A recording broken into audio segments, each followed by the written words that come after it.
ओम नमः सिद्धेभ्य। मंगलमय मंगल करण वीतराग विज्ञान नमो ताहि जाते भये हरहंतादि महा करि मंगल करि हो महाग्रंथ करण को काज जाते मिले समाज सब पावै निज पद राज। मोक्ष मार्ग प्रकाशक ग्रंथ में 8वें अधिकार पर अपनी चर्चा चल रही है और चारों अनुयोगों के व्याख्यान के विधान के बाद अब चारों अनुयोगों में दोष कल्पना का निराकरण अपन देख रहे हैं। यानी लोगों को अनुयोगों के संबंध में कई तरह की भ्रांतियां हो जाती हैं। किसी जीव को प्रथमानुयोग नहीं सुहाता, किसी को कर्णानुयोग नहीं सुहाता, या किसी को चरणानुयोग या द्रव्यानुयोग नहीं सुहाता। देखो, अभ्यास किसी व्यक्तिगत किसी मतलब अ, किसी एक ग्रंथ का भले करे, लेकिन दूसरा अनुयोग सुहावे नहीं, ये नहीं होना चाहिए। आपके पास समय जितना है और जैसी रुचि है उस हिसाब से हो सकता है कि कोई कर्णानुयोग का ही अभ्यास विशेष करता हो सकता है कोई द्रव्यानुयोग का ही अभ्यास विशेष करता हो। लेकिन इसका आशय ये तो बिल्कुल भी नहीं है और ना ही होना चाहिए कि प्रथमानुयोग बेकार है या कर्णानुयोग बेकार है या चरणानुयोग बेकार है या द्रव्यानुयोग बेकार। लोगों को तरह तरह की भ्रांति अनुयोगों के संबंध में खड़ी होती है। कल्पनाएं करते हैं, वास्तव में वो दोषों की कल्पनाएं ही हैं और उनका निराकरण यहाँ पे इसीलिए टोडरमल जी दे रहे हैं। कल अपनी चर्चा हुई थी प्रथमानुयोग में दोष कल्पना के निराकरण, है ना, उस पर चर्चा की थी कल अपन ने। आज अपने को देखना है कर्णानुयोग में दोष कल्पना का निराकरण। तो अपन ये देखते हैं, पहले कर्णानुयोग में दोष कल्पना का निराकरण पढ़ लेते हैं और फिर इसके ऊपर ये चर्चा करते हैं।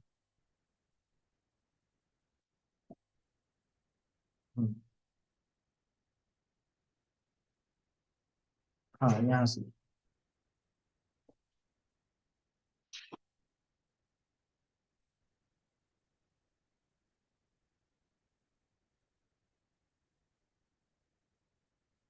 देखिए क्या कह रहे हैं। बहुरी ये जीव कहे है, ये आखिरी पैराग्राफ हो ही गया था अपना। ये अपने को भी धर्मात्मा पुरुषों की कथा सुनने से अपने को धर्म की प्रीति विशेष होती है, इसलिए प्रथमान योग का अभ्यास करना ये चीज हो चुकी थी, है ना। कर्णानुयोग का देखते हैं। बहुरी कई जीव कहे हैं, कर्णानुयोग विषय गुणस्थान मार्गणाधिक व मार्गणाधिक का व कर्म प्रकृति ने का कथन किया, अ, व त्रिलोक अधिक का कथन किया।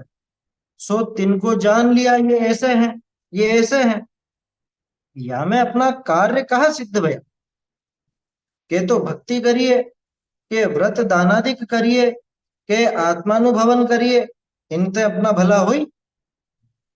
ताको कहिए कि परमेश्वर तो वीतराग है, भक्ति किए प्रसन्न होई करी किछु करते नहीं। भक्ति करते मंद कषाय हो है, ताका स्वयमेव उत्तम फल हो है। सो कर्णानुयोग के अभ्यास विषय तिसते भी अधिक मंद कषाय हो ही सके है, ताते या का फल अति उत्तम हो है।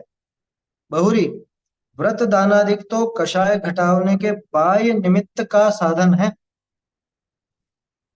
हर चरणानुयोग का अभ्यास किए तहाँ उपयोग लग जाए, तब रागादिक दूर होए। सो ये चरणानुयोग नहीं कर्णानुयोग आएगा। और कर्णानुयोग का अभ्यास किए तहाँ उपयोग लग जाए, तब रागादिक दूर होए। सो ये अंतरंग निमित्त का साधन है, ताते ये विशेष कार्यकारी है। व्रताधिक धारी अध्ययन आदि कीजिए है, बहुरी आत्मानुभव सर्वोत्तम कार्य है। परंतु सामान्य अनुभव विषय उपयोग थमे नहीं, और न थमे तब अन्य विकल्प होई, तहाँ कर्णानुयोग का अभ्यास होई। तो तिस विचार विषय उपयोग को लगावे। यह विचार वर्तमान भी रागादिक घटावे है और आगामी रागादिक घटावने का कारण है। ताते यहाँ उपयोग लगाओ ना। जीव कर्मादिक के नाना प्रकार करी भेद जाने, तीन विषय रागादि करने का प्रयोजन नहीं। ताते रागादि बधे नहीं। वीतराग होने का प्रयोजन जहां तहां प्रगटे है, ताते रागादि मिटावने को कारण है। यहाँ को कहे यहाँ को कहे कि कोई तो कथन ऐसा ही है, परंतु द्वीप समुद्रादिक के योजनादि निरूपे तिन में कहा सिद्धि है। ताका उत्तर, तिन को जाने किछु तिनि विषय इष्ट अनिष्ट बुद्धि न होई, ताते पूर्वोक्त सिद्धि हो है। बहुरी वह कहे है ऐसे है, तो जिसते किछु प्रयोजन नाही, ऐसा पाषाण आदि को भी जाने तहाँ इष्ट अनिष्ट पनो न मानिए है, सो भी कार्यकारी भया। ताका उत्तर, सरागी जीव रागादि प्रयोजन बिना काहू को जानने का उद्यम न करे। जो स्वयमेव उनका जानना होई, तो अंतरंग रागादिक का अभिप्राय के वश करी तहाते उपयोग को छुड़ाया ही चाहे है। यहाँ उद्यम करी द्वीप समुद्रादिक को जाने है, तहाँ उपयोग लगावे है, सो रागादि घटे ऐसा कार्य होई। बहुरी पाषाणादिक विषय इस लोक का प्रयोजन कोई भासी जाए, तो रागादिक हो ही आवे। और द्वीपादिक विषय इस लोक संबंधी कार्य किछु नहीं, ताते रागादिक का कारण नहीं। जो स्वर्गादिक की रचना सुनी तहाँ राग होई, तो परलोक संबंधी होई। ताका कारण पुण्य को जाने, तब पाप छोड़ी पुण्य विषय प्रवर्ते, इतना ही नफा हुई। बहुरी द्वीपादिक के जाने यथावत रचना भासे, तब अन्य मतादिक का कया झूठ भासे, सत्य श्रद्धानी होई। बहुरी यथावत रचना जानने करी भ्रम मिटे, योग की निर्मलता हुई, ताते ये अभ्यास कार्यकारी है। बहुरी कोई कहे है करणानुयोग विषय कठिनता घनी, ताते ताका अभ्यास विषय खेद हुई। ताको कहिए, जो वस्तु शीघ्र जानने में आवे, तहाँ उपयोग उलझे नहीं, और जानी वस्तु को बार बार जानने का उत्साह हो ही नहीं, तब पाप कार्य विषय उपयोग लग जाए। ताते अपने बुद्धि अनुसारी कठिनता करी भी जाका अभ्यास होता जाने, ताका अभ्यास करना। और जाका अभ्यास हो ही सके नहीं, ताका कैसे कर। बहुरी तू कहे है खेद होई, सो प्रमादी रहने में तो धर्म है नहीं। प्रमाद ते सुखिया रहिए, तहाँ तो पाप ही होई। ताते धर्म अर्थ उद्यम करना ही युक्त है, या विचारी कर्णानुयोग का अभ्यास करना। चलिए, ये कर्णानुयोग की बात यहाँ पर अपन ने पढ़ी, रीडिंग इसकी पूरी लगा ली है। अब इस पर चर्चा करते हैं। क्या कहा, बहुत से लोग ये कहते हैं कि साहब कर्णानुयोग में क्या है। कर्णानुयोग का वर्णन तो हमने देखा कि या तो जीव का और कर्मों का आपसी संबंध दिखाया है, या भौगोलिक रचना का वर्णन। ये दो ही वर्णन मिलते हैं कर्णानुयोग। कर्मों की जो बात है, अब कर्म अपनी आंखों से दिखते भी नहीं, हम चाह करके चला करके कर्मों का कुछ कर भी नहीं सकते। और रही बात वो भूगोल की, तो अब जो है सो है, उसमें करना क्या है। तो क्या कहा उसने, कोई जीव कहता है कर्णानुयोग विषय गुणस्थान मार्गणाधिक व कर्म प्रकृतिनी का कथन किया। फिर आप गुणस्थान बता दिए, गुणस्थान समझ में तो आगे बता भी दिए, लेकिन करें क्या उसमें। पलट सकता है कोई भी व्यक्ति अपना गुणस्थान। अरे, साक्षात अरहंत देव भी पलट नहीं सकते, जानते सब, लेकिन पलट नहीं सकते। जो श्रेणी में आगे बढ़ते जा रहे हैं मुनिराज, वो भी कि लो अभी छलांग लगा के मैं आगे बढ़ता हूँ, आगे बढ़ता नहीं कर सकते। उनको मालूम तक नहीं कि हम कौन से गुणस्थान हैं। हम्म? अरे ऐसा हो सकता होता तो कोई उपशम श्रेणी मारता क्या, क्षपक श्रेणी मारते। तो गुणस्थान हमने जान लिए, ठीक है साहब। कर्णानुयोग में गुणस्थान का वर्णन है, मार्गणा का वर्णन है, जान लिया। जानने के अलावा क्या कर सकते हो आप। या कर्म प्रकृतियों का कथन किया, कर्म प्रकृतियां केवल ज्ञान गम्य है। उनका हम चाह करके भी उपशम क्षय क्षयोपशम उदय हम ला नहीं सकते। वो क्रमानुसार जैसा जो होना है सो होगा। अथवा त्रिलोक आदि का कथन किया, सो तिनको जान लिया। क्या जान लिया? ये ऐसे हैं, ये ऐसे हैं। ये चौथे गुण स्थान में ऐसा होता है, 10वें में ऐसा होता है। अथवा ये मार्गणा इस तरह की है, या सुमेरु इतना लंबा चौड़ा है, या ये द्वीप समुद्र ऐसे हैं, स्वर्ग की रचना ऐसी है, नरक की रचना ऐसी है, अकृत्रिम चैत्यालय ऐसे होता है। जान लिया। या में अपना कार्य कहाँ सिद्ध भय? ये एक बहुत बड़ा प्रश्न है। और यकीन मानिए, अगर टोडरमल जी खुलासा नहीं करते तो बहुत से लोग इस भ्रांति में ही बने रहते और कर्णन योग के अभ्यास से छूट चुके होते। ये लाभ क्या है? कर्णन योग जानने से लाभ क्या है? देखो क्या कह रहे हैं, के तो भक्ति करिए, के व्रत दान आदि करिए, के आत्मानुभवन करिए, इनते तो अपना भला हो।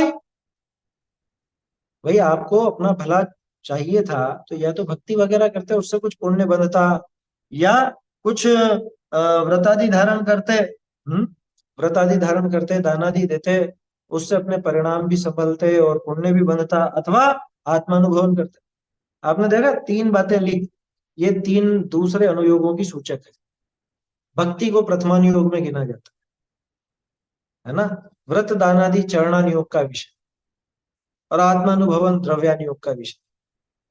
तो एक कहने वाले का तर्क समझ में आ रहा है आपको कि कर्णानुयोग से क्या सिद्धि, जिससे तो कुछ प्रथमानुयोग के अनुसार जान करके उनकी भक्ति करते, चरणानुयोग के अनुसार कुछ व्रत दान आदि ग्रहण करते, या द्रव्यानुयोग के अनुसार आत्मानुभवन आदि करते, तो उनसे तो हमारे कुछ काम की सिद्धि होती दिखती है। प्रथमानुयोग से भी दिख रही है, चरणानुयोग और द्रव्यानुयोग से भी दिख रही है। कर्णानुयोग में क्या सिद्धि हुई? जान लिया बस, ये ऐसा और ये ऐसा। इस जानने में लाभ क्या? आया समझ में? प्रश्न उसका जोरदार है। सामने वाले ने जो प्रश्न किया है वो कोई ऐसा बेतुका नहीं है, वो प्रश्न बनता है। और बहुत से लोगों के दिमाग में तो ये प्रश्न अभी भी घर किए हुए रहता है, क्या लाभ है कर्णानुयोग युग में, क्या लाभ है? देखो क्या कह रहे हैं, ताको कहिए है। अब देखना टोडरमल जी की शैली, प्रश्न का एक एक पॉइंट लेंगे, एक एक पॉइंट। परमेश्वर तो वीतराग, भक्ति किए प्रसन्न भक्ति किए प्रसन्न होई करी, किछु किछु करते न। भक्ति करते मंद कषाय हो है, ताका स्वयं उत्तम फल हो। 3 बातें ली थी ना उसने, तीनों बातें यहाँ पे घटित करेंगे टोडर में। कि तू कहता है भक्ति वगैरह करते हैं तो कुछ अपना काम बनता, क्या बनता? भक्ति करने से हमारे भगवान क्या प्रसन्न होते हैं जो काम बन जाता? कि तू भक्ति का पक्ष लेता, हम निषेध नहीं कर रहे हैं, लेकिन तू जो भक्ति का ऐसा पक्ष ले रहा है, तो परमेश्वर तो वीतराग है। कि जिनेंद्र भगवान सच्चे थे, वो तो वीतरागी होते हैं। वो तेरी भक्ति से प्रसन्न होकर के कुछ कर नहीं देंगे, है ना। और भक्ति करने से जो, अगर अगर मंद कषाय होगी, अधिकांश भक्तों के कोई जरूरी नहीं कि मंद कषाय हो ही सही अंदर में, विपरीत मान्यता लेकर के कुछ मांग रख करके है भगवान से कुछ डिमांड रखें, तो उनको कोई पुण्य बंध भी जरूरी नहीं कि हो ही जाए। तो अगर भक्ति करते हुए तेरे मंद कषाय होगी तो उसका स्वयं उत्तम फल होगा। तो यानी फल किससे मिला? भक्ति से नहीं मिला, उस मंद कषाय से मिला। ध्यान रखना टोडरमल जी कैसे पकड़ रहे हैं, उसने भक्ति का पॉइंट उठाया कि भक्ति करें तो कुछ फायदा हो। कैसे फायदा होगा? कि या तो भगवान कुछ कर दे, तो भगवान तो कुछ करने वाले है नहीं, है ना। भगवान तो प्रसन्न होने वाले नहीं है तेरी भक्ति से, क्योंकि वो वीतरागी है। तो कैसे होता है भक्ति से काम? कि स्वयं भी अगर तेरे मंद कषाय होगी तो उससे जो पुण्य बंधेगा उससे तेरा कुछ उत्तम फल होगा। किससे हुआ? मंद कषाय से, है ना। तो भक्ति के कार्य में भी मंद कषाय के कारण ही उसका वो उत्तम फल हुआ है। क्या कह रहे हैं? मंद कषाय हो है, ताका स्वयं उत्तम फल हो है। अब इसको कंपेयर करो कर्णानुयोग से। तू जिस उत्तम फल को चाह रहा था मंद कषाय से, सो कर्णानुयोग के अभ्यास विषय तिसते भी अधिक मंद कषाय हो ही सके। कर्णानुयोग का जब तू अभ्यास करेगा तो तुझे उस भक्ति से भी ज्यादा मंद कषाय हो सकता है। जिस मंद कषाय के फल में तुझे अच्छा लग रहा है और वो मंद कषाय भक्ति के कारण हुई है, हम कह रहे हैं कि उस भक्ति से भी ज्यादा मंद कषाय कर्णनियोग के अभ्यास से हो सकती है। ताते या का फल अति उत्तम हो। भक्ति के प्रसाद से तुझे फल, उत्तम फल मिला, कर्णनियोग के अभ्यास से अति उत्तम फल भी मिल सकता है। समझ में आ रही है बात? तो ये तो पहला पॉइंट था उसका, कुछ भक्ति करो तो अपना काम बने। दूसरा बिंदु क्या था? कुछ व्रत दान आदि, है ना, ये करो, यानी चरणानियोग की अपेक्षा वो बात की उसको भी देख लो। बहुरी व्रत दानादिक तो कषाय घटावने के बाह्य निमित्त का साधन है।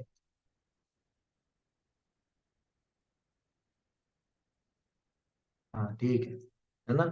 ये जो व्रत दानादि बता रहा है तू, जिन व्रत दानादि का तुझे ऐसा पक्ष है, ये बताइए क्या है? ये कषाय घटाने के साधन है। कैसे साधन है? ये बाह्य साधन, बाहरी साधन है, बाहरी निमित्त है। माने बाहर में ये सब क्रियाएं हों तो एक संभावना बनती है कि अंतरंग में इसके परिणाम अच्छे होंगे। बाह्य निमित्त के साधन। हम्म। बाह्य निमित्त के साधन है, यानी बाह्य निमित्त। इसमें यूं कंफ्यूज मत होना कि बाह्य निमित्त के साधन है तो निमित्तों के भी ये साधन है, ऐसा नहीं। बाह्य निमित्त रूप साधन है, इसको यूं समझना चाहिए। हाँ, उन्होंने कहा लिखा, वो तो एक कहने की भाषा है उनकी। तो सही है हाँ ये। हाँ, ये बाह्य निमित्त के साधन है ना। बाह्य निमित्त का साधन है, ठीक है, वो भी चलेगा कावर के भी। भाई ये बाहरी निमित्त उपलब्ध कराता है। इसका है तो बाह्य निमित्त। बस सीधी सीधी बात है, तो बाहरी निमित्त है ये। क्या है? बाह्य निमित्त के साधन बोलो या बाह्य निमित्त बोलो, एक ही बात है, उसमें उलझना नहीं। के लिखा है ना, क्योंकि बहुवचन है ना, इस वजह से के का प्रयोग किया। देखो क्या कहा कि व्रत दानादिक तो कषाय घटावने के बाह्य निमित्त का साधन, यानी तू व्रत दान आदि के माध्यम से अपनी कषाय घटाना चाहता है, तो ये निमित्त तो है उसके, लेकिन ये बाहरी निमित्त है। अब बाहरी निमित्त मतलब समझिए ना, यानी दूर के निमित्त है। भाई एक अंतरंग निमित्त कहलाता है, एक बहिरंग निमित्त कहलाता है। और अंतरंग निमित्त नजदीक का है, इसलिए उसमें उस कार्य के होने के चांस ज्यादा रहते हैं। और बाहरी निमित्त थोड़ा दूर का है, तो उसमें वो काम होने के चांस वैसे नहीं रहते जैसे अंतरंग निमित्त के रहते। हो तो सकता है काम, लेकिन वो परफेक्ट नहीं है। क्या कहा? जैसे अपन लौकिक में भी देखते हैं ना, किसी ने व्रत आदि धारण तो कर लिए, लेकिन अंतरंग में वो परिणाम ही, बाहर में वो व्रत आदि धारण कर लिया, अणुव्रत धारण कर लिया, अथवा कदाचित महाव्रत धारण कर लिया, लेकिन अंतरंग में परिणाम ही नहीं मिले। मैं इधर सत्य महाव्रत धारण कर लूं ऊपर से, तो सॉरी, सत्य अणुव्रत, और खुले में झूठ बोलता रहूं, या मन में वो भावनाएं तो विपरीत होती रहे, हो सकता। तो इसलिए वो बाह्य निमित्त के साधन है, यानी बाहर में वो चीज हो जाए तो परिणाम बदल ही जाए, जरूरी नहीं है, बदल सकते हैं, बदल सकते हैं, बाहरी निमित्त है। ठीक है ना। आचार्य देव जैसा कहा करते हैं चरणन्युग के, उसमें देखा था ना अपन ने व्याख्यान के विधान में, कि आचार्य देव वहां पे उसको बाहरी क्रिया के माध्यम से परिणामों को पकड़ते, बाहरी क्रिया सुधरवा के परिणाम सुधरवाते हैं। लेकिन हर जगह ऐसा हो नहीं पाता। क्यों? क्योंकि ये बाहरी साधन, बाहरी निमित्त के साथ। और कर्णानुयोग का अभ्यास कैसा है? कर्णानुयोग का अभ्यास किए, तहा उपयोग लग जाए, तब रागादिक दूर होई, सो ये अंतरंग निमित्त का साधन।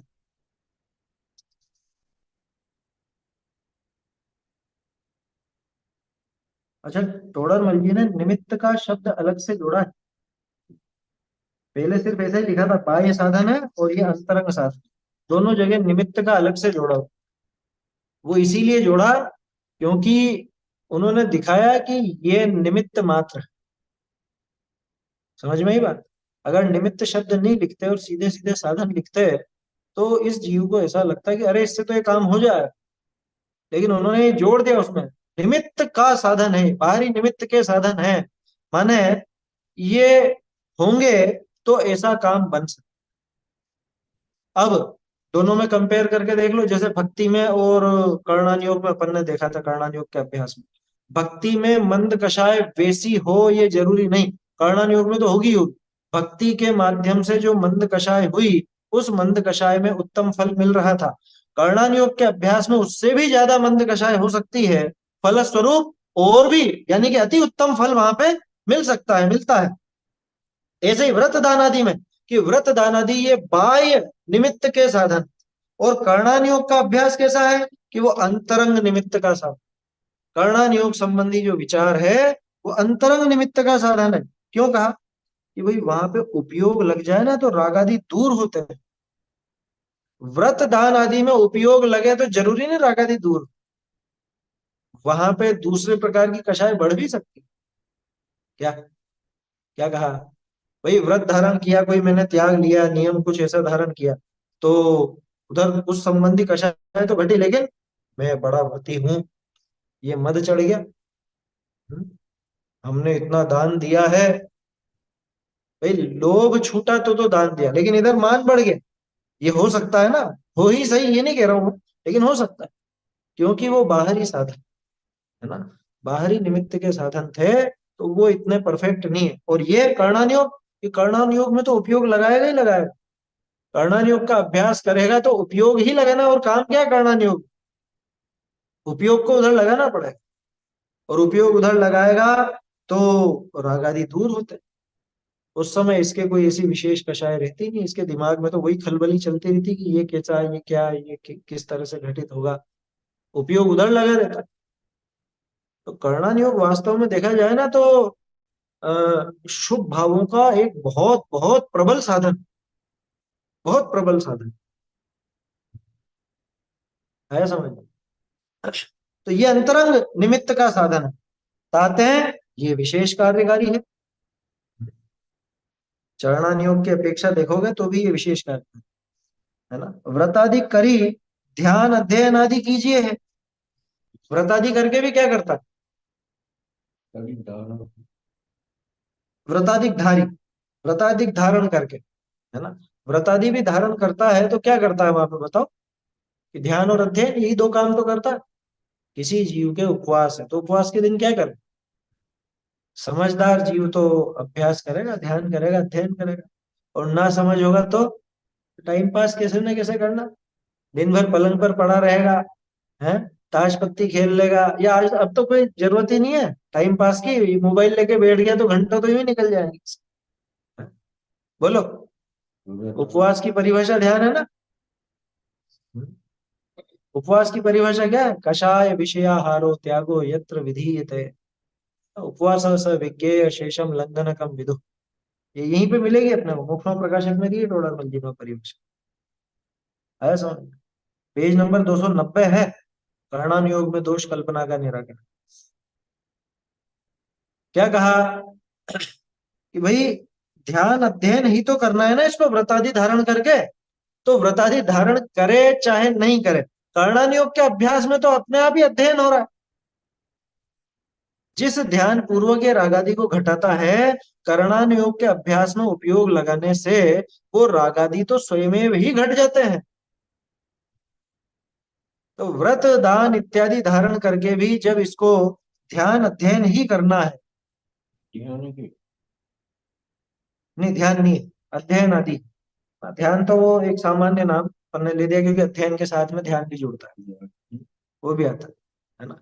आखिर कर्णन योग में क्योंकि ध्यान वाली बात नहीं, कर्णन योग में अध्ययन की बात है।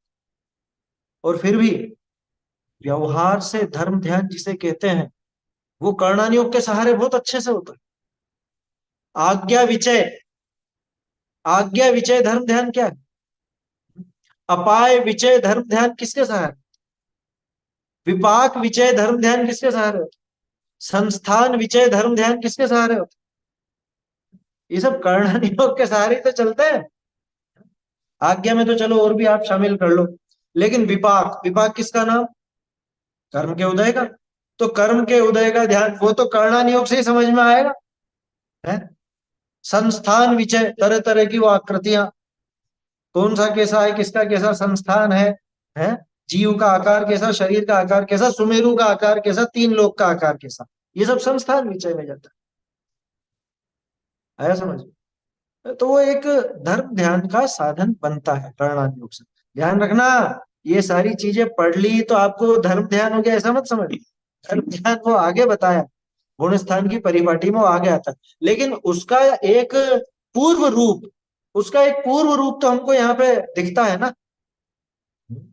कर्णन योग के सहारे हमको बातें जानने को मिलती हैं कि जो धर्म ध्यान आदि में स्वयं बनती है। तो बोलो, व्रत आदि धारण करके क्या करना था इसको, कि अध्ययन करता या ध्यान आदि करता। तो कर्णन योग में सहज रूप से हो रहा है।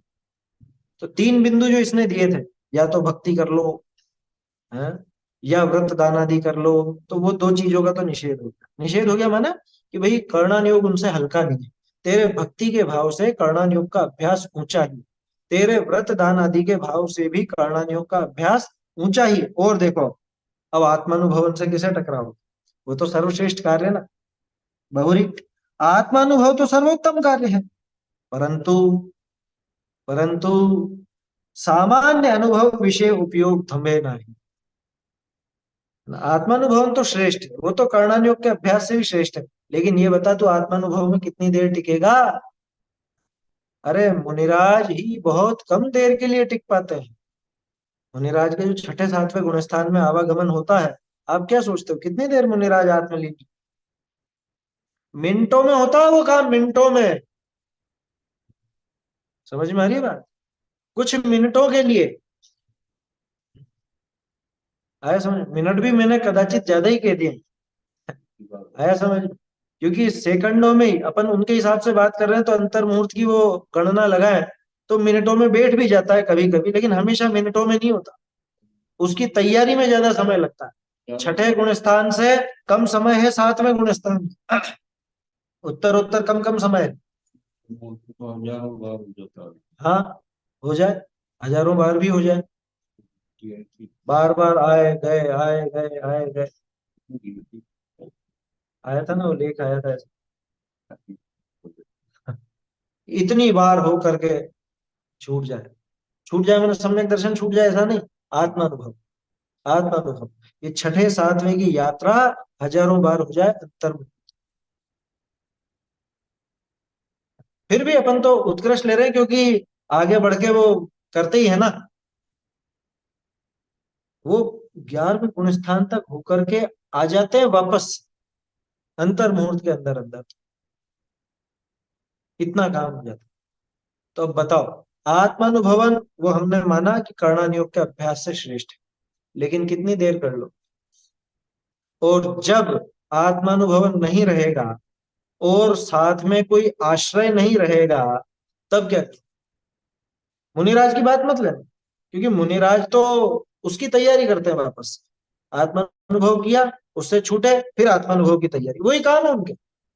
वही काम है क्या? लीनता या लीनता की तैयारी, लीनता लीनता की तैयारी, यही चलता है। क्योंकि उनको गिरना बर्दाश्त नहीं, उन्हें पसंद नहीं है, है? कि हम आत्मलीनता की दशा नहीं रहे, ये उनको स्वीकार्य नहीं। देखो, बहुरी आत्मानुभवन सर्वोत्तम कार्य, परंतु सामान्य अनुभव विषय उपयोग थमे नहीं। सामान्य अनुभव में उपयोग थमता नहीं है। और न थमे तब अन्य विकल्प हुई। जब नहीं थमेगा तब दूसरे विकल्प तो आएंगे ही सही ना। वहां पे निर्विकल्प ध्यान जब टूटा तो दूसरे विकल्प खड़े होने। तहा कर्णानुयोग का अभ्यास होई, तो तिस विचार विषय उपयोग को लगावे। कर्णानुयोग का अगर उनके अच्छा अभ्यास हो तो उसमें वो लगा लेते हैं वहां। नहीं टिकता है तो उधर टिका लेते हैं। ये विचार वर्तमान, एक सेकंड, ये यहाँ पे देखो, पुराने कुछ पेज में आपको बताता हूँ, उससे मिलती हुई बात आएगी। वैसे आपको ख्याल आ गया होगा। ये जो बात आई थी ना, सामान्य विचार में उपयोग विशेष टिकता नहीं है पहले, फिर वो आएगा अपने आगे, वो सातवें अधिकार में आ चुका। पेज नंबर 201 पर, 201 पर देखिए, सामान्य शास्त्र तो नूनम विशेषो बलवान भवेत, वो दिया होगा मेरे ख्याल से वहां पर, वही प्रकरण होगा।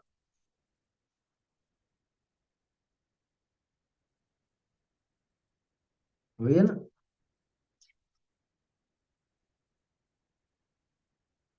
अच्छा, वो तो 202 पे है। देखो 201 पर तो आप यहाँ पे देखो।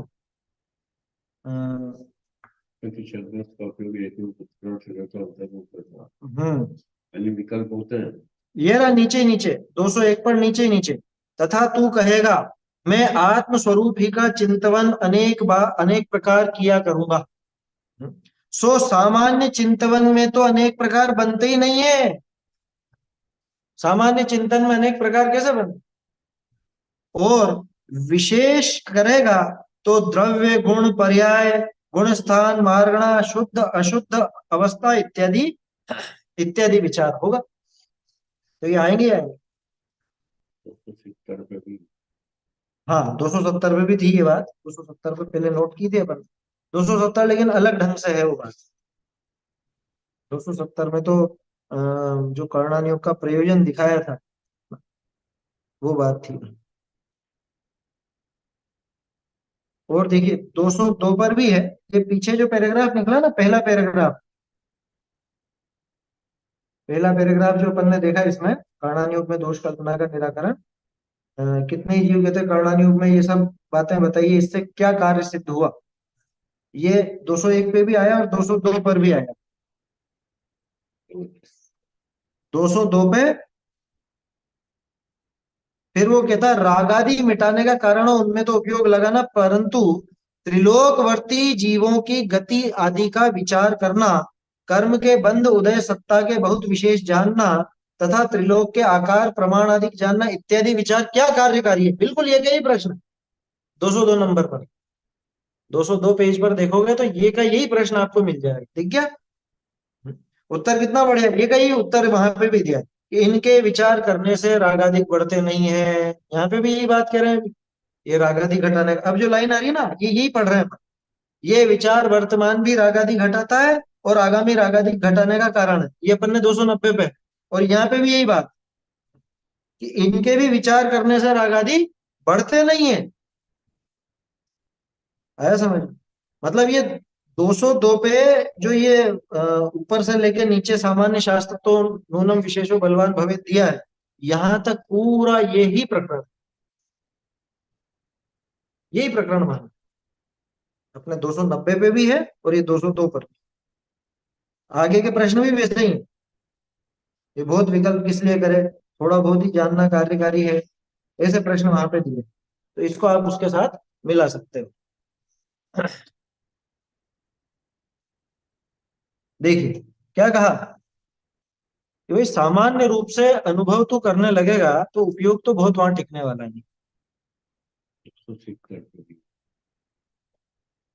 270 तो इसका ही है ना, 270 तो अपना आठवें अधिकार का ही है, इसी की चीज है वो तो। व्याख्यान क्या प्रयोजन प्रयोजन दिखाया होगा। और ये कहिए ठीक है। हाँ 200 201 202 दोनों पे मिले। लगातार बीच में अन्य तो फिर वहाँ साकर में तत्वों को विशेष जाने तो मिल सकते हैं ज्ञान। वो मिलती हुई बात है उसकी। तो टोडरमल जी ने तो ऐसा गूंथा है शास्त्र को कि अच्छा। आप कहीं से भी देखोगे तो वो स्खलन नहीं आए। टीचर की भाव की वृद्धि होती वही बात यहाँ पे आ गई। है कि ये विचार वर्तमान में भी रागादिक घटाता है और आगामी रागादिक घटाने का कारण। 200 201 202 यहाँ तो स्पष्ट है ही सही। 202 में तो पूरा प्रकरण मिल ही गया। ऐसे ही 270 जो अपन ने इसी में देखा है, आठवें अधिकार में 270 में, तो वहां भी ये बात मिल जाती है। मैंने कहने का आशय ये है कि कर्णानुयोग को हल्का मत समझो। और हल्का तो समझना ही नहीं, अगर बुद्धि लगती हो, समय भी हो, तो कर्णानुयोग का भी अभ्यास अपने को करना चाहिए। आया समझ? ऐसा है। टोडरमल जी तो प्रेरणा दे रहे हैं, चारों ही अनुयोगों की प्रेरणा देंगे वो तो, क्या है ना। क्योंकि वो किसकी मना करे बताओ। एक ज्ञानी जीव, सम्यक ज्ञानी जीव, वो कोई किसी भी तरह के अनुयोग की, किसी भी तरह के अभ्यास की मना तो नहीं करेगा। वो तो प्रेरणा ही देंगे, वो तो हर तरह से प्रेरणा ही दे। देखो क्या कहा, अ,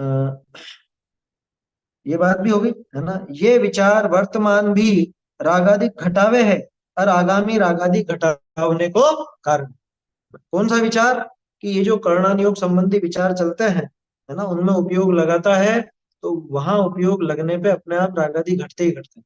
कारण क्या है? रागादि घटने का कारण क्या? कर्णान योग से विशेष कारण क्या है रागादि घटने?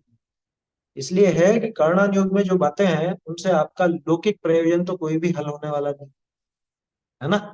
कोई लौकिक कार्य उससे सिद्ध होने वाला नहीं। कर्णान योग के जानने से चाहे जीव और कर्म की व्यवस्था जान लो, चाहे भूगोल जान लो, उससे लौकिक कार्य तो बनना ही नहीं है। तो जब लौकिक कार्य नहीं बनना है, तो वहां क्या राग और क्या द्वेष करेगा ये? तो राग द्वेष स्वयं में घटते हैं। ये आगे इसका प्रश्नोत्तर के माध्यम से और समझा रहे हैं टोडर में, बहुत बढ़िया। ताते यहाँ उपयोग लगाओ ना, इसलिए कर्णन योग में उपयोग लगाना भैया। जीव कर्मादि के नाना प्रकार करी भेद जाने, तीन विषय रागादि करने का प्रयोजन नहीं, ताते रागादि बधे नहीं। जीव के, कर्म के, भूगोल के, इन सबके बहुत ये प्रभेद आदि जानना है, तो वहां पे कोई रागादि का प्रयोजन तो है नहीं।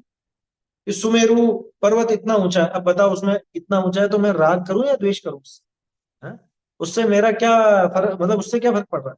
कि सुमेरु थोड़ा सा कम ऊंचा होता ना, तो उसकी वजह से जो धूप रुक रही थी मेरे घर तक की, वो आ जाती। ऐसा है क्या कुछ? क्या?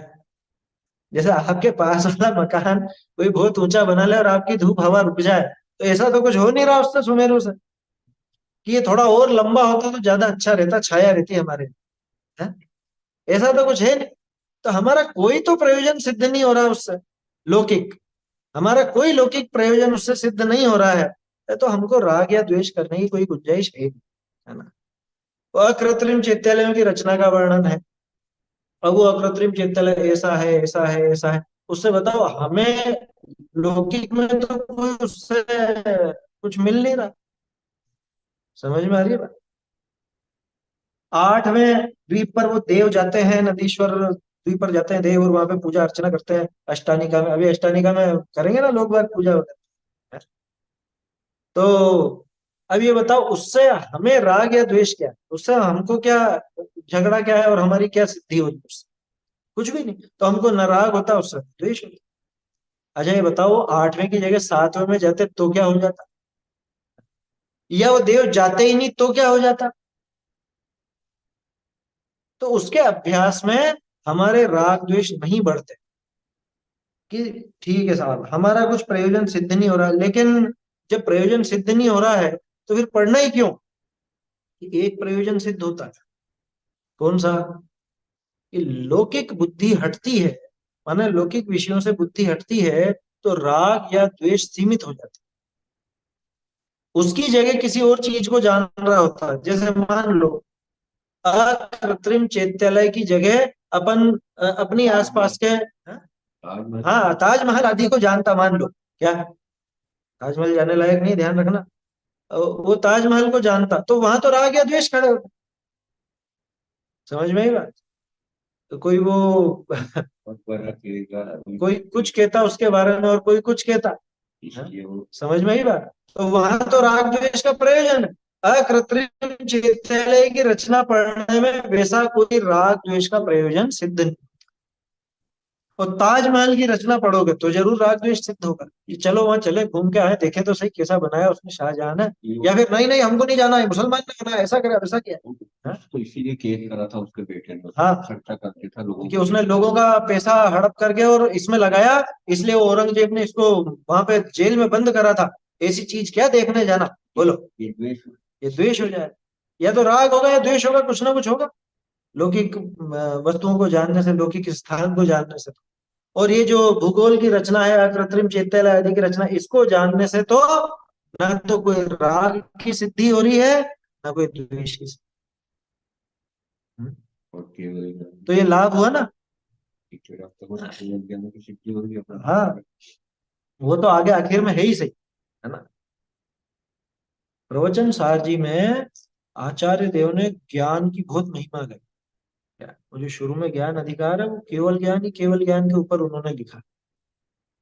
वो एक तरह से अनंत देव को जानने की विधि जो 80वीं गाथा में ना, वो उसके पहले की पूर्व भूमिका है वो सारी की सारी। तो केवल ज्ञान इतना महान है, इतना महान है, ये सब उसके अंदर दिखाया है। क्या?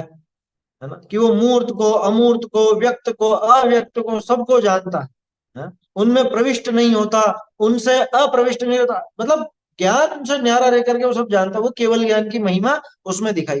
अब कर्णानियोग और क्या करता है? कर्णानियोग भी केवल ज्ञान की महिमा ही तो दिखाता है, क्योंकि कर्णानियोग में जो बातें आई हैं, ये बातें जो हमारी आंखों से हमको प्रत्यक्ष जो नहीं हो पाती हैं, वो चीजें भी कर्णानियोग के माध्यम से जानने में आ जाती हैं। इससे केवल ज्ञान की महिमा आती है। समझ में ही बात। हम लोग जब पढ़ते थे, कल्पना बेन हमको पढ़ाती थी, रितेश भाई ध्यान है? वहां पे वो हर प्रकरण में एक चीज डालती थी कि इस प्रकरण को जानने से क्या लाभ है, कर्णानुयोग में इस विषय को जानने से क्या लाभ है। तो उसमें एक बिंदु ये जरूर होता था कि केवल ज्ञान की महिमा आती है, केवल ज्ञान की महिमा आती है, ये पॉइंट लिखाती थी वो हर एक। और केवल ज्ञान की महिमा आती है, उससे क्या हो गया? अरे केवल ज्ञान वो हमारे ज्ञान स्वरूप जैसे ही तो है, हमारा ज्ञान स्वरूप ही तो आगे निखर कर केवल ज्ञान बनता है। तो जिसे केवल ज्ञान की महिमा आएगी, उसको अपने ज्ञान स्वरूप की महिमा आएगी आएगी, तो फल स्वरूप अपने ज्ञान की महिमा। ये एक छिपा हुआ इसमें प्लस पॉइंट है कर्णानिक के अंदर। मेरे ज्ञान में इतनी शक्ति है कि हाँ, अनंत अनंत केवल ज्ञान की पर्याय निकलेंगे इसमें से। वो केवल ज्ञान कहाँ से पैदा होता है? उसका उत्पादक तो मेरा ही शुद्ध ज्ञान। तो ज्ञान नहीं। हाँ, ज्ञान स्वभाव वो यहाँ से चालू होता है, शुद्ध ज्ञान उसके सहारे चलता है आगे। मेरे इस ज्ञान स्वभाव में वो सामर्थ्य लिखा है ना, बाबूजी ने पंक्ति लिखी ना, मेरी छोटी सी छाती में तेरा आसमान प्रतिबिंबित है। तोल तोल कर मुझे थक चुके, अतः खड़े ये हिमगिरी लज्जित। मेरी छोटी सी छाती, मेरे ज्ञान की एक छोटी सी पर्याय, उसमें तेरा पूरा तीन लोक अलोक, ऐसे अनंत अनंत अलोकाकाश भी हो, लोकाकाश भी हो, उन सबको मेरे ज्ञान की एक समय की एक पर्याय है, वो जानने का दम रखती है। यहाँ बुलाए बिना, हम्म।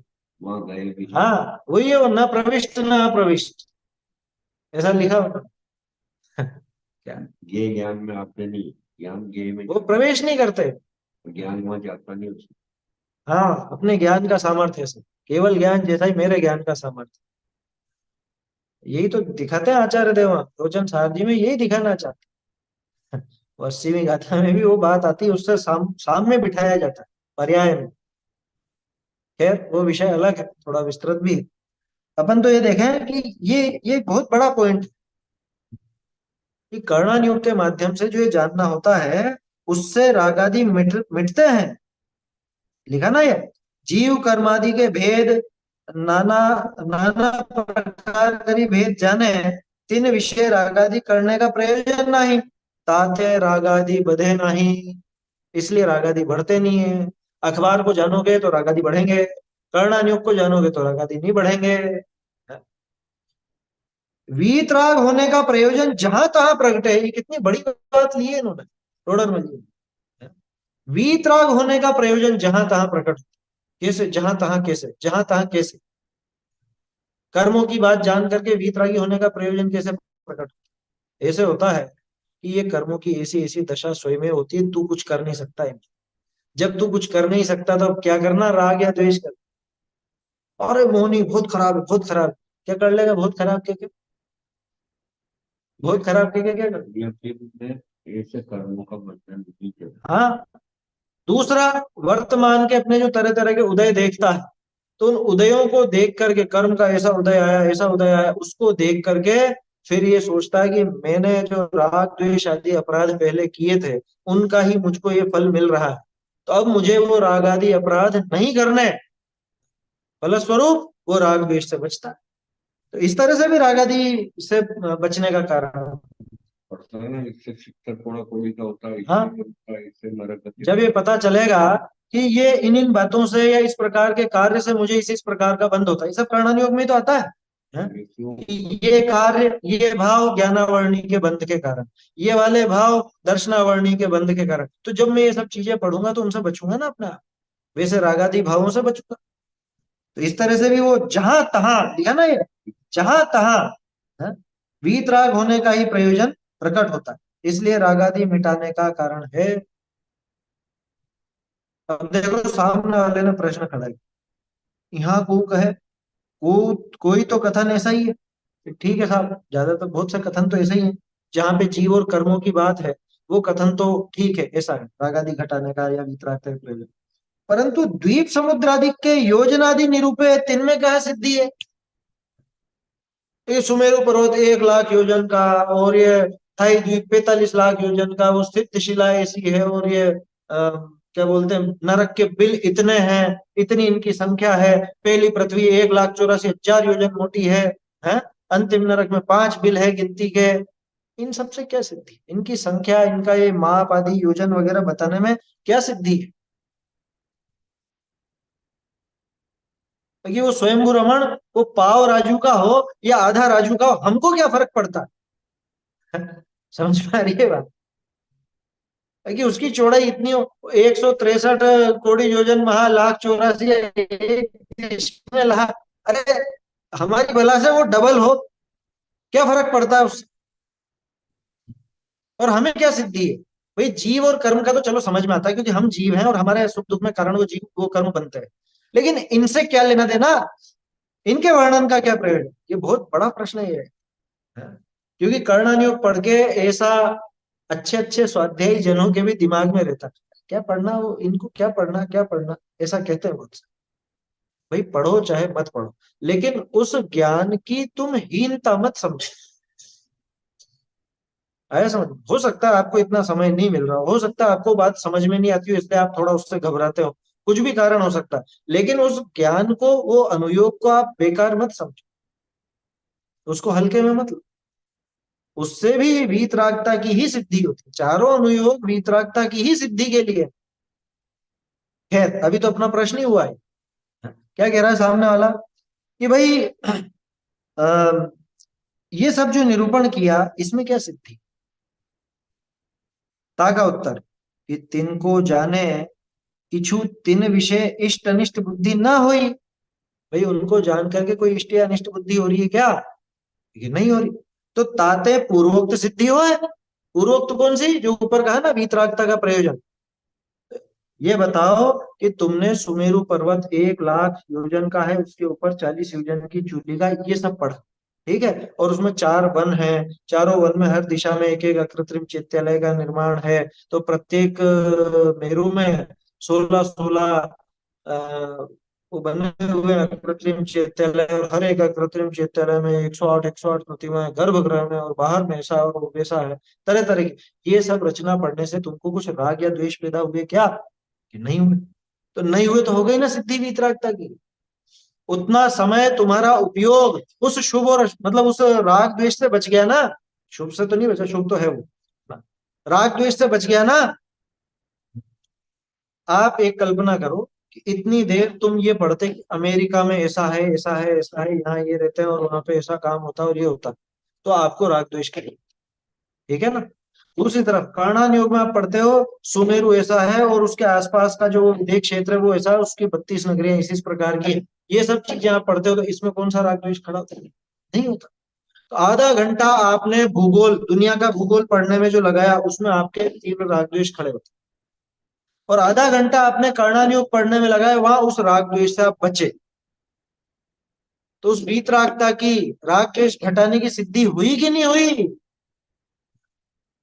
समझ में आ रही है बात? तो पूर्वोक्त सिद्धि हो है। अब फिर उसका तर्क देखो, टोडरमल जी की तार्किक बुद्धि देखो, आप सामने वाले से कैसा कैसा प्रश्न खड़ा करो कि ऐसा है तो जिसते किछु प्रयोजन नहीं, ऐसे पाषाण आदि को भी जाने, तहा इष्ट अनिष्ट में पनो न मानिए है, सो भी कार्यकारी भया। क्या इस सुमेरु इतना बड़ा है, तो हम एक काम करेंगे, पहाड़ वहाड़ के बारे में भी जान लेंगे, हम ऐसी ऐसी जगह भी जान लेंगे जो भूगोल में और दूसरी बताई गई है? आपने तरह तरह के द्वीप समुद्र बताया, हम भी द्वीप समुद्रों की जानकारी ले लेंगे। अंडमान में कितने और निकोबार में कितने हैं, लक्षद्वीप में कितने हैं, क्या ये भी जान लेंगे? तो एक जैसे ही तो हो गया कि जब आप स्वयंभू रमण समुद्र के तल में वो इतने इतने रत्न पड़े हुए हैं, इनको जान करके कोई राग द्वेष नहीं होता है, ऐसा कह रहे हो, तो यहाँ पे भी हम तरह तरह के पत्थर और मणि और वो दूसरी चीजें हैं, उनको जान लेंगे। इसका बराबर एक वो होता है, क्या बोलते हैं, जेमोलॉजी। जेमोलॉजी बोलते हैं उसको। जेम्स है ना ये, मतलब प्रेशियस और सेमी प्रेशियस स्टोन कहलाते हैं ये, तरह तरह की मणियां और रत्न वगैरह। तो हम उसको पढ़ लेंगे ना। ये भी पत्थर वगैरह है, वो भी पत्थर वगैरह है, वो भी भूगोल है, ये भी भूगोल है। देखो। हाँ, ग्रेनाइट मार्बल जान लेंगे हम भी। लगवाना और क्या ये लगवाना। वो आगे वही जवाब दे रहे हैं टोटल में, कि भाई सिद्ध शिला स्फटिक की बनी हुई। तो जब उसको जान के राग द्वेष नहीं होता, तो यहाँ भी स्फटिक है, ग्रेनाइट है, मार्बल है, और तरह तरह के पत्थर है, उनको जान लेंगे। हैं? वो सामने वाले का तर्क ये है कि उसमें भी कुछ नहीं होगा साहब, उसमें भी तो राग द्वेष नहीं होगा, वो भी कार्यकारी हो गया फिर तो, जैसे कर्णनियोग कार्यकारी है, वैसे ही वो भी कार्यकारी नहीं भैया, ऐसा नहीं है। ता का उत्तर, सरागी जीव रागादि प्रयोजन बिना काहू को जानने का उद्यम न करे। ये बहुत बड़ी लाइन है, ये बड़ी का मतलब बहुत महत्व की है ये पंक्ति, इसे अंडरलाइन करके रखिए। जो अपन कई बार कहते हैं ना कि ये कहीं भी जानने जाएगा तो रागादि करे बिना मानेगा नहीं, ये वही बात है। आप लौकिक में किस विषय को जानने जाते हैं? जहां पे आपका राग खड़ा है उसे ही जान। जैसे एक बिल्कुल प्रैक्टिकल उदाहरण बताता हूँ, आप सबके पास मोबाइल है, मोबाइल में नोटिफिकेशन आते हैं ना, आपने जितने भी ऐप डाल रखे होंगे, खबरें भी आती होंगी, तो नोटिफिकेशन आते हैं शायद, पचासों आते हैं दिन भर के, 50। आप किसको जानने जाते हो उनमें से? जो आपको आपके काम की खबर लगती, जिससे राग है, उसको जान। कि फला फला नेता ने ऐसा बोला, फला नेता वहां गया, यहाँ गया, मेरी राजनीति में रुचि नहीं है, तो मैं उनको ये हटाए, ये हटाए, ये हटाए। ठीक है। और कि भारत और इस टीम का मैच चल रहा है, उसमें इसने इतने रन बना, मैं वो खोलूंगा, मेरे को क्रिकेट की रुचि, तो मैं खोलूंगा। बोलो। ये हुई ना। मुझे मकान बनाना, तो वो उसमें ऐसा पत्थर और ऐसा मार्बल, या उसकी कोई खबर आएगी, इस तरह की कोई बात होगी, तो मैं उसको जान जाऊँ। अरे, वो गूगल पे लाखों ऐप होंगे, आपने मोबाइल में कितने डाल रखे हैं? जिसमें आपका राग है वही डाल रखा है ना, जिससे आपका कोई लौकिक काम सदता हो, या जिससे कोई आपके राग की पूर्ति होती है, वो डाल रखा है। समझ में आ रही है बात? कहीं भी लगा लो आप उदाहरण, अखबार पे लगा लो। अखबार में कौन सा पेज देखते हो? जिसको फिल्मों की रुचि है वो फिल्म वाला पेज देखेगा, जिसको खेल कूद की रुचि है वो खेल कूद का देखेगा, जिसको नौकरी धंधे की रुचि है तो वो जिसमें नौकरी से संबंधित बातें आती है वो देखेगा, जिसके शादी ब्याह की रुचि है वो मैट्रिमोनियल देखेगा। राजनीति की रुचि वाला पहला पेज निकालेगा कि कौन से नेता ने क्या करा। समझ में आ रही है बात? तो ये फर्क पड़ता है। सरागी जीव रागादि प्रयोजन बिना काहू को जानने का उद्यम न करे। मैं क्या चीज जानने जाऊंगा? मैं वही जानने जाऊंगा जिसमें मेरा राग पड़ा हो। ये नियम है। देखो, बहुत से मनोवैज्ञानिक ऐसे प्रयोग करते हैं, वो कुछ इस तरह के चित्र बनाते हैं, और मतलब उस चित्र में कई चीजें होती, आया समझ में? लेकिन अब वो देखने वाला उसमें से क्या देखता है, उसके आधार पर वो उसका मनोविज्ञान परखता है। जब मनोवैज्ञानिक होता है, मनोवैज्ञानिक तो नहीं कहना चाहिए, मनोचिकित्सक, मनोचिकित्सक ऐसा प्रयोग करते हैं, है ना? क्या बोलते हो आप उसको, साइकेट्रिस्ट, है ना? वो ऐसा प्रयोग करते हैं। अब अपन जितने भी लोग जाएंगे ना, सबको अलग अलग नजर आए। कुछ चित्र ऐसे होते हैं, वो बच्चा देखेगा तो उसको कुछ अलग नजर आए, और कोई बड़ा देखेगा तो उसको अलग नजर आए।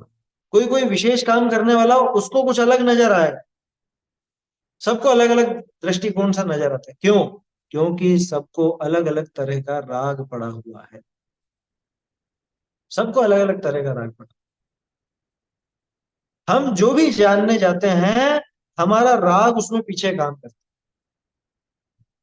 पीछे राग का काम करता है। ये संसारी जीव की ऐसी व्यवस्था है। दो बातें, जहां राग होगा उसे जानने जाए। ठीक है। दूसरी बात, जो भी जानेगा उसमें राग आदि किए बिना मानेगा नहीं।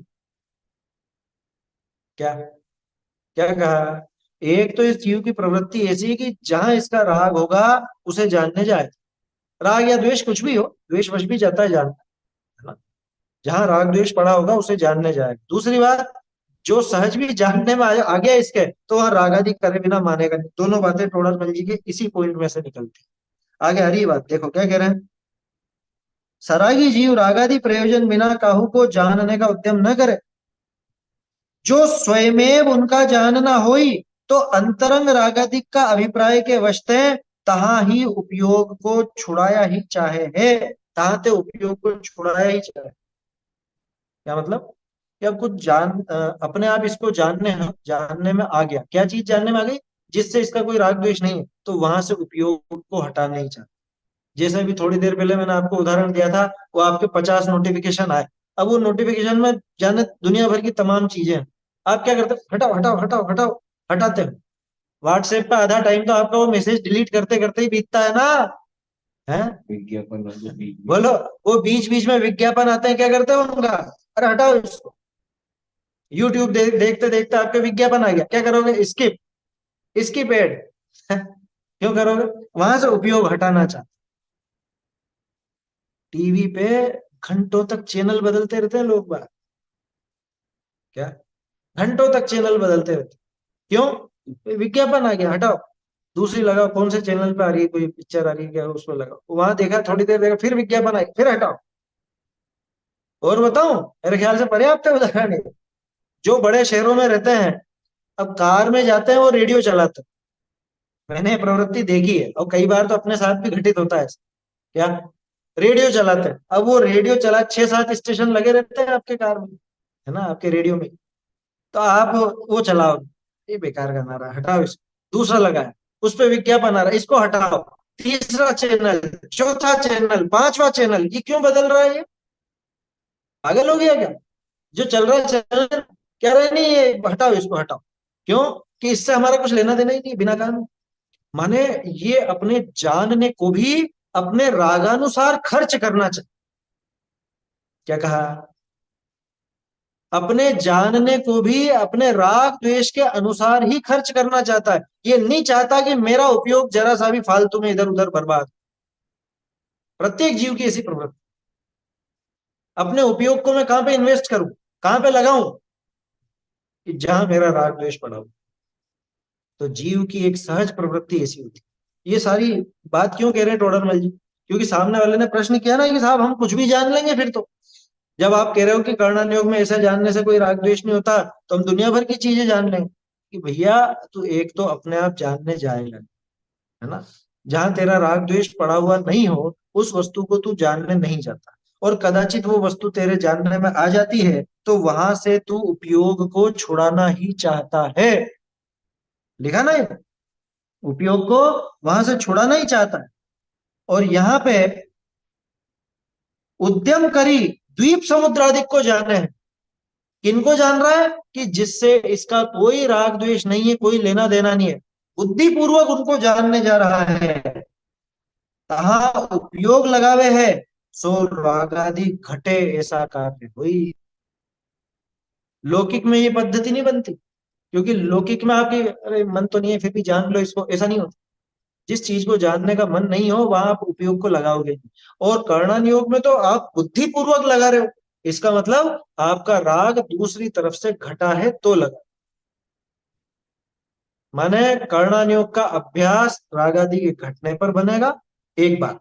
और जब कर्णन योग का अभ्यास होगा उस समय भी इसके राग आदि घटेंगे, ये दूसरी बात। अब तीसरी बात, कि आगामी भी राग आदि घटने का ही कारण बनेगा। इसके आदि मध्यांत राग आदि घटने की पद्धति है। क्यों?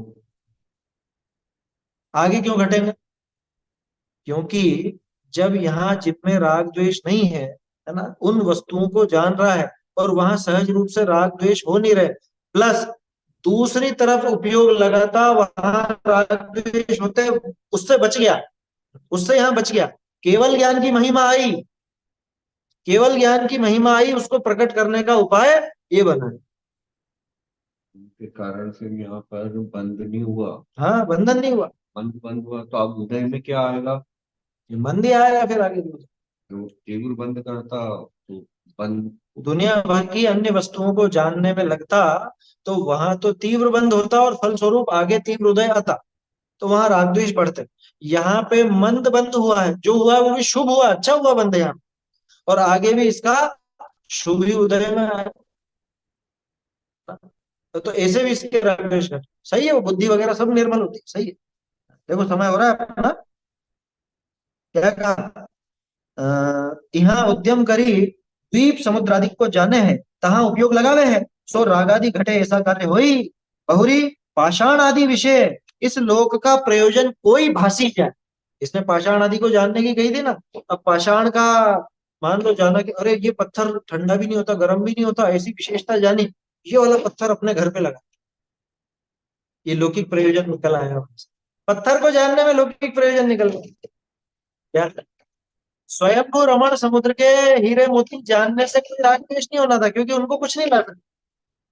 लेकिन अरे जहाँ पे बहुत मोती है, यहाँ पे सोना निकलता है, तो वहां खुदाई करने चलो, वहां ले लो, वहां जमीन खरीद लो, बोलो, ये आ जाता है ना दिमाग।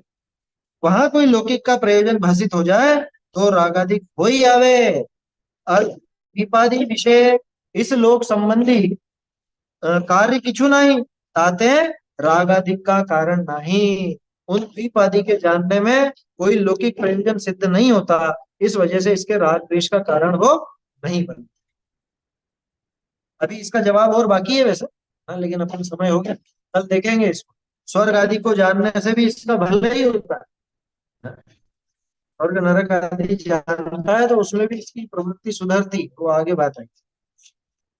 चैतन्य का स्मरण प्रतिक्षण ही करो रे, भव के अनंत दुखो क्षण में हटो रे, अक्षय अनंत नित्य सौख्य निधान, गाओ अरे जैसी गीत गाए, निज निधि निज में बताई, यह अनंत उपकार है, इसके लिए वंदना शत बार की। है वंदना सतवार है। जिनवाणी माता की जय हो, जय हो, जय हो। सभी को सादर जय जिनेन्द्र।